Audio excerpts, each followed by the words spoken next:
નમસ્કાર તાલીમાર્થી મિત્રો, ઔદ્યોગિક તાલીમ સંસ્થા રાજકોટથી હું આશિષ ગોરવાડિયા, ઇન્સ્ટ્રક્ટર એમ્પ્લોયબિલિટી સ્કિલ્સ. આજના સેશનમાં આપ સૌનું હાર્દિક સ્વાગત કરું છું.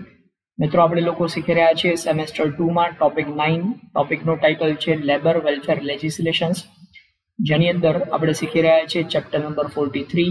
ચેપ્ટરનું ટાઇટલ છે payment of veggies act 1936. Payment of veggies act એટલે કે વેતન ચૂકવણી માટેનો ધારો. આ વેતન ચૂકવણી માટેનો ધારો સરકારે શા માટે રજૂ કર્યો હશે? તો પહેલાના સમયમાં એવું બનતું હતું કે ફેક્ટરીના માલિકો છે એ કર્મચારીઓનું શોષણ કરતા હતા, એમની પાસેથી કામ વધારે લેતા અને પગાર ઓછો આપતા, અથવા તો પગારની ગણતરી કરી અને ત્યાર પછી એની અંદર ગેરકાયદેસર રીતે અમુક પ્રકારની કપાત કરી અને કર્મચારીના હાથમાં ખૂબ જ ઓછી રકમ આપવામાં આવતી. હવે આવી રીતે કર્મચારી એ વખતના સંજોગોમાં એવું હતું કે કામદારો બિચારા અભણ હતા, એને ખબર નહોતી પડતી કે મેં કેટલું કામ કર્યું ને એની સામે મને કેટલું વળતર મળવું જોઈએ. તો આમ કામદારોનું શોષણ કરવામાં આવતું હતું. હવે આ શોષણ અટકાવવા માટે સરકારશ્રી દ્વારા આ કાયદો તૈયાર કરવામાં આવ્યો છે, જેથી કરીને કામદારોને નિયત દરે વેતન મળતું રહે અને કામદારોનું શોષણ ન થાય અને કામદારોના પગારમાંથી ગેરકાયદેસર રીતે કપાત પણ ન થઈ શકે. તો મિત્રો, આપણે સમજીએ પેમેન્ટ ઓફ વેજીસ એક્ટની કઈ કઈ જોગવાઈઓ છે જે કામદારો માટે લાભકારક છે. આપ લોકોએ આ કાયદો ખૂબ જ ધ્યાનથી સમજવો જોઈએ, કારણ કે ભવિષ્યમાં આપ લોકો પણ કોઈ પણ ફેક્ટરીની અંદર કર્મચારી તરીકે જોડાશો તો આપણે એ ખ્યાલ હોવો જોઈએ કે આપને કેટલો પગાર મળવા પાત્ર છે અને એમાંથી કયા કયા પ્રકારની કપાત થવા પાત્ર હોય છે. તો આવો મિત્રો, શરૂ કરીએ પેમેન્ટ ઓફ વેજીસ એક્ટ. તો વેતન ચૂકવણી ધારો 1936માં આ રજૂ કરવામાં આવ્યો છે. કામદાર પોતાના અને પોતાના કુટુંબના જીવન નિર્વાહ અને કલ્યાણ માટે કારખાનામાં કામ કરે છે, એટલે કે વેતન એ તેના માટે ખૂબ જ અગત્યનું હોય છે, કારણ કે આ વેતનથી જ કામદાર છે પોતાનું જીવન નિર્વાહ ચલાવતો હોય છે. જો તેને સમયસર વેતન ચૂકવવામાં ન આવે તો તેનું આર્થિક વ્યવસ્થા તંત્ર ખોરવાઈ જાય છે.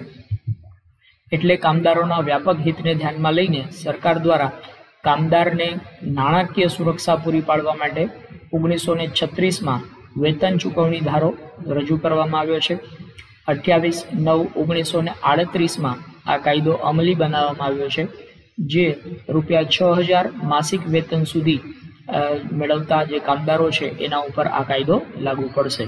જે લોકોનું માસિક વેતન ₹6,000 સુધીનું છે એ પ્રકારના કામદારોને આ પેમેન્ટ ઓફ વેજીસ એક્ટ છે એ અપ્લાય કરવામાં આવશે. તો પેમેન્ટ ઓફ વેજીસ એક્ટ પ્રમાણે વેજીસ એટલે કે વેતનની વ્યાખ્યામાં કઈ કઈ વસ્તુઓનો સમાવેશ કરવામાં આવશે એ આપણે સમજી લઈએ. મજૂર, કારીગર, નોકર વગેરેને કામના બદલામાં ચૂકવવામાં આવતું તમામ પ્રકારનું નિયત વેતન, જે એ દૈનિક વેતન હોઈ શકે, સાપ્તાહિક હોઈ શકે, માસિક મહેનતાણું હોઈ શકે, અથવા તો પગાર કે ભથ્થા કે અન્ય કોઈ પણ સ્વરૂપનું જે નાણાં ભંડોળના સ્વરૂપમાં વેતન આપવામાં આવતું હોય એ દરેકને વેતન તરીકે ઓળખવામાં આવશે. વેતનમાં સેલરી વેજીસ, અવરલી વેજીસ અને ઓવરટાઈમ વેજીસનો સમાવેશ થાય છે. મતલબ કે સેલરી વેજીસ એટલે એક માસિક પગાર નક્કી કરવામાં આવ્યો કે દર મહિને માનો કે ₹3,000 આપવામાં આવશે કે દર મહિને ₹4,000 આવશે, તો એ સેલરી વેજીસ કહેવાય. અવરલી વેજીસ એટલે કલાક દીઠ નક્કી કરવામાં આવ્યું હોય કે ભાઈ 1 કલાકના ₹100 આપવામાં આવશે કે 1 કલાકના ₹200. આ ઉપરાંત ઓવરટાઈમ માટેનો જે કંઈ પણ રકમ નક્કી કરવામાં આવ્યું હોય કે ભાઈ આખા દિવસમાં માનો કે 1 કલાક ઓવરટાઈમ કરે તો ઓવરટાઈમના કિસ્સામાં એ વ્યક્તિને ₹120 વધારાના આપવામાં આવશે. તો આ ₹120 એ પણ ઓવરટાઈમ વેજીસના ગણતરીમાં જ લેવામાં આવશે. વેતનમાં નિયમિત મહેનતાણા ઉપરાંત અમુક રકમો જે છે જે નાણાકીય ચૂકવણી ફેક્ટરીના માલિક દ્વારા કરવામાં આવતી હોય એ નાણાકીય ચૂકવણી છે એને પણ વેજીસની જ વ્યાખ્યામાં લેવામાં આવશે. જેમાં પુરસ્કાર રૂપે અથવા તો કોર્ટના ચુકાદાથી સમાધાન પેટે કંઈ પણ વેતન એને આપવામાં આવતું હોય તો એ પણ વેજીસની ગણતરીમાં જ લેવામાં આવશે. રજાના સમયગાળા પેટે કે ઓવરટાઈમ કરવા માટે એને જે વેતન મળવામાં આવતું હોય એ વેતન પણ વેજીસની ડેફિનેશનમાં જ આવશે. કામદારને નોકરીમાંથી કાઢી નાખવાના સંજોગોમાં એને જે કંઈ પણ વેતન આપવામાં આવતું હોય એ પણ વેજીસની વ્યાખ્યામાં જ ગણવામાં આવશે. કોઈ યોજના અંતર્ગત કાયદાકીય રીતે એને વેતન મળતું હોય, સરકારશ્રી દ્વારા કોઈ અલગ યોજના તૈયાર કરવામાં આવેલી હોય અને યોજના હેઠળ એને કંઈ પગાર ચૂકવવામાં આવતો હોય તો એ પણ પેમેન્ટ ઓફ વેજીસ એક્ટ પ્રમાણે વેતનની વ્યાખ્યામાં જ લેવામાં આવશે. આ ઉપરાંત અમુક બાબતો છે કે જેને વેતનની ગણતરીમાં સમાવેશ કરવામાં આવતો નથી. તો એવી બાબતોમાં જોઈએ, દાખલા તરીકે ઘર ભાડા માટે, લાઇટ બિલ માટે કે તબીબી સારવાર માટે કે અન્ય કોઈ પણ સુખ સગવડ માટે ફેક્ટરી દ્વારા એને ચૂકવણી કરવામાં આવતી હોય તો એ ચૂકવણી છે એ વધારાનો લાભ ગણાશે, એ વેતનમાં ગણતરીમાં લેવાશે નહીં. આ ઉપરાંત પેન્શન કે પ્રોવિડન્ટ ફંડ માટે માલિક દ્વારા અપાતો ફાળો છે એ પણ અને એનું વ્યાજ છે એ પણ વેતનની વ્યાખ્યામાં સમાવેશ નહીં કરવામાં આવે, એ વધારાનો લાભ ગણવામાં આવશે. આ ઉપરાંત કામદારોને કોઈ મુસાફરી ભથ્થું ચૂકવવામાં આવ્યું હોય, ગ્રેજ્યુઇટી ચૂકવવામાં આવેલી હોય કે બીજા કોઈ પણ પ્રકારના ખાસ ખર્ચ કરવા માટે રકમ ચૂકવવામાં આવેલી હોય તો એને પણ વેજીસની વ્યાખ્યામાં ગણતરી નહીં કરવામાં આવે, એ વધારાના લાભ તરીકે ગણતરીમાં લેવામાં આવશે.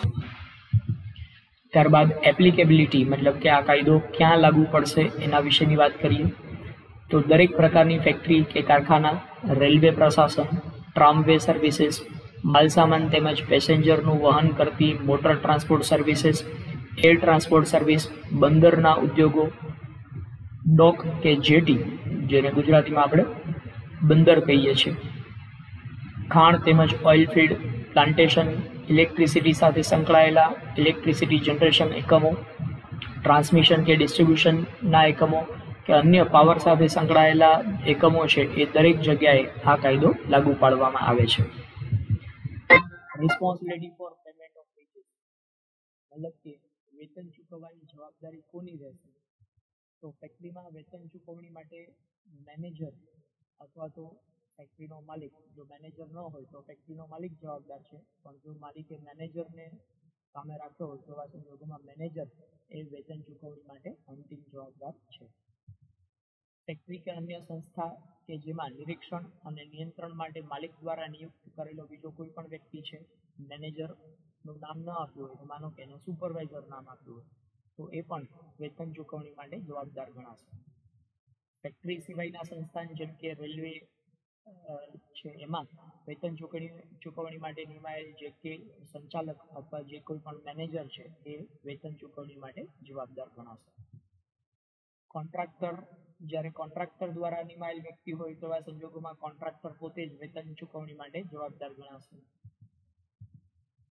ત્યારબાદ veg period for the payment of veggies એટલે કે વેતન કેટલા સમયમાં ચૂકવણી કરી દેવી જોઈએ, ક્યાં સુધીમાં વેતન ચૂકવણી કરવી જોઈએ એના માટેનો નિયત સમય નક્કી કરવામાં આવ્યો છે આ કાયદા પ્રમાણે.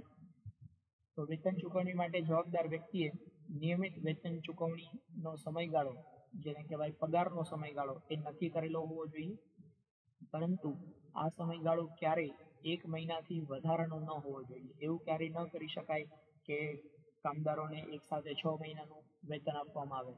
1 મહિનાથી વધારાના સમયગાળા માટે કામદારોનું વેતન અટકાવી શકાય નહીં, મતલબ કે દર મહિને એને નિયમિત ચૂકવણી કરવી જોઈએ. 1 મહિના કરતાં ઓછો સમય નક્કી કર્યો હશે તો ચાલશે, માનો કે દર અઠવાડિયે વેતન ચૂકવણી કે દર 15 દિવસે વેતન ચૂકવણી એવું નક્કી કર્યું હોય તો ચાલે, પણ એવું ક્યારેય નહીં કરી શકાય કે દર 3 મહિને વેતન ચૂકવણી કરવામાં આવે. એટલે કે 1 મહિનાથી વધારેના સમય માટે આ સમયગાળો નક્કી કરી શકાય નહીં. 1000 કે તેથી વધુ કામદાર ધરાવતા કારખાનામાં નક્કી કરેલા વેતન ચૂકવણીના સમયગાળા બાદથી 10 દિવસમાં એને વેતન ચૂકવવું જોઈએ. મતલબ કે જો કોઈ ફેક્ટરીની અંદર 1000 કે તેથી વધુ કામદારો કામ કરતા હોય તો આવા સંજોગોમાં દર મહિનાની 10 તારીખ સુધીમાં વેતન ચૂકવણી કરવું ફરજિયાત છે. દર મહિનાની 10 તારીખ 10મા દિવસની સમાપ્તિ એટલે 10 તારીખ, તો 10 તારીખ પહેલા અથવા તો 10 તારીખે જ તમે વેતન ચૂકવણી કરી દેશો તો ચાલશે. ગોદી કામ, વહાણ કામ કે જેટી કે ખાણ સંબંધિત જે કામદારો હોય વગેરેમાં વેતન કે શિફ્ટના અંતિમ નિકાલ બાદ મહેનતાણાની ગણતરી થાય છે. તેવા કિસ્સામાં 7 દિવસની સમાપ્તિ પહેલા વેતન ચૂકવણી કરી દેવી જોઈએ. તો તો જે ફેક્ટરીની અંદર 1000 કરતાં ઓછા કામદારો કામ કરતા હોય અથવા તો આ ગોદી, વહાણ કે જેટીમાં કામ કરતા જે કર્મચારીઓ છે એ લોકોને 7મા દિવસની સમાપ્તિ પહેલા એટલે કે મહિનાની 7મી તારીખ સુધીમાં વેતન ચૂકવણી કરી દેવી જોઈએ. જ્યારે કામદારને બરખાસ્ત કરી દેવામાં આવતો હોય કે છૂટો કરી દેવામાં આવતો હોય ત્યારે તેને મળવાપાત્ર મહેનતાણું કામકાજના બીજા દિવસના અંત પહેલા ચૂકવી દેવું જોઈએ. મતલબ કે કોઈ કામદારને કામમાંથી કાઢી મૂકવામાં આવ્યો છે તો આવા સંજોગોમાં એ કામદારને જે દિવસે કાઢી મૂકવામાં આવે એના પછીનો બીજો કામકાજનો દિવસ એટલે વચ્ચે માનો કે રવિવારની રજા આવતી હોય તો સોમવાર એ કામકાજનો દિવસ થાય તો સોમવારે એને વેતન ચૂકવણી થઈ જવી જોઈએ. કામદારના મૃત્યુના કેસમાં કામદારને મળવાપાત્ર જે કંઈ પણ રકમ હોય એ કામદાર દ્વારા નોમિનેટ કરેલ વ્યક્તિને ચૂકવવાની થાય છે. માનો કે કોઈ કામદાર છે એ કામ દરમિયાન અકસ્માતગ્રસ્ત થયો અને એ કામદારનું મૃત્યુ થયું.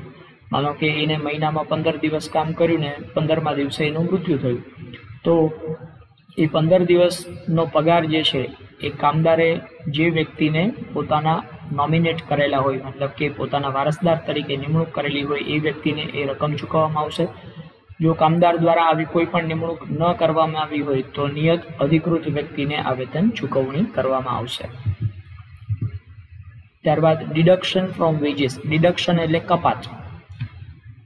કર્મચારીના પગારમાંથી કયા કયા પ્રકારની કપાત કરવામાં આવી શકે અથવા તો કયા કયા પ્રકારની કપાત છે લીગલ છે, વ્યાજબી છે અને કયા પ્રકારની કપાત નહીં કરી શકાય એના વિશેની વાત સમજીએ. આ જોગવાઈ અંતર્ગત આ ધારામાં જોગવાઈ કર્યા સિવાયની કોઈ પણ અનધિકૃત કપાત કામદારના વેતનમાંથી કરી શકાતી નથી. મતલબ કે અહીંયા કાયદામાં જે જોગવાઈ કરી છે એનાથી વધારાની બીજી કોઈ પણ પ્રકારની કપાત નહીં કરી શકાય. તો કઈ કઈ જોગવાઈ છે એ આપણે સમજીએ. સામાન્ય રીતે વેતન ચૂકવણી ધારા અંતર્ગત અલગ અલગ પ્રકારની કપાતનું લિસ્ટ અહીંયા આપેલું છે, જેમાં કામદાર ઉપર કોઈ પણ પ્રકારનો દંડ કરવામાં આવેલો હોય તો દંડ છે એના પગારમાંથી કાપી શકાશે. ફરજ પરથી ગેરહાજર રહેલા સમયની કપાત, મતલબ કામદાર કોઈ કારણોસર ફરજ ઉપર ગેરહાજર રહ્યો હોય તો એ ગેરહાજરીની રકમ છે એ પણ એના પગારમાંથી કાપી શકાશે.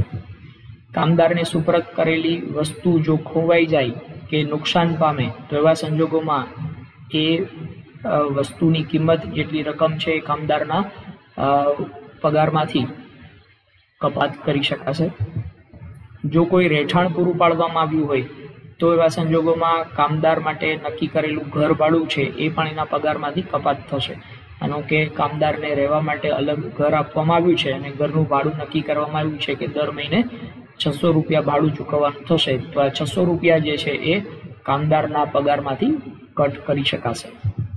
કર્મચારીની બેદરકારી કે ઉપેક્ષા વૃત્તિને કારણે જો કોઈ નાણાકીય ઘટ પડે કે જેના માટે કામદાર પોતે જવાબદાર હોય તો એ જેટલી નાણાકીય ઘટ થાય એટલી રકમ કામદારના પગારમાંથી કપાત કરી શકાશે. આ ઉપરાંત એડવાન્સ અંગેનો હપ્તો. કામદારે કોઈ રકમ ફેક્ટરીના માલિક પાસેથી એડવાન્સ લીધેલી છે. માનો કે કામદારે એમ કહે કે કોઈ આકસ્મિક ખર્ચને પહોંચી વળવા માટે ફેક્ટરીના માલિક પાસેથી એને 10,000 રૂપિયા એડવાન્સ લીધા છે અને કામદારે એવું કીધું છે કે ભાઈ દર મહિને મારા પગારમાંથી 1,000 રૂપિયા કાપી નાખજો. તો આવી રીતે દર મહિને 1,000 રૂપિયાનો હપ્તો છે એ એડવાન્સ હપ્તો કહેવાય, એ પણ કામદારના પગારમાંથી કટ કરી શકાશે.